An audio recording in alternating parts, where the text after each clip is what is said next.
Come with me to the Military International Drone Racing Tournament 2024 at the Honourable Artillery Company in sunny London. This is where highly skilled military pilots from around the world compete to become the champions.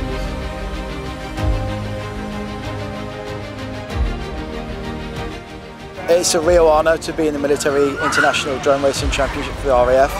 I've been out of the hobby for a little bit, so it's great that they gave me a place. So I've had to work hard to get up with the faster people. So I started drone flying probably in 2015.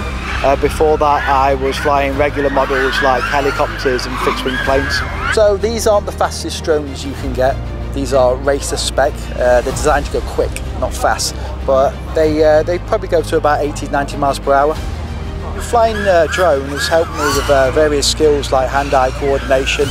It also fault finding equipment when you can't always see the fault. So anyone that is thinking about taking up drone flying as a hobby, I'd absolutely go for it. There's so much information out on the internet these days. If you're a serving member, I'd recommend searching for the Royal Air Force Model Aircraft Association. We've got lots of people experiencing that, and we've also got kit that you can try out yourself, so go for it.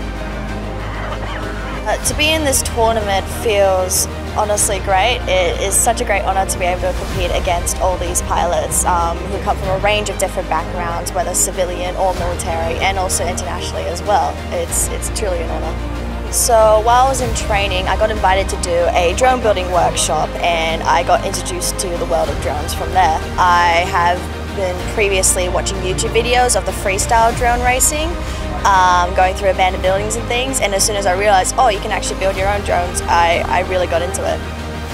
What I would say has improved by flying drones is, I guess, my reaction time to things. Being able to think on the spot, to adapt and pretty much instantly come up with a solution if I have to. As a drone racing pilot, you can see how fast they fly, how quickly they have to move, so that reaction time of instantly knowing what to do with the hand-eye coordination, the mental agility, anticipating hazards, and honestly just understanding the environment around you and keeping up with it all at once is one of the main things I've learned as being part of a drone pilot.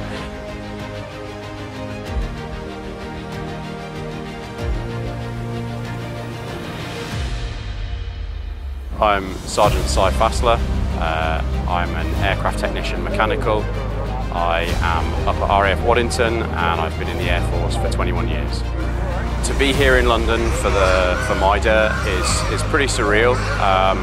You don't get to fly drones every day in London. It's not an experience that everybody is going to get to have, let alone to have a race on a ground like this, in weather like this in September. It's pretty incredible.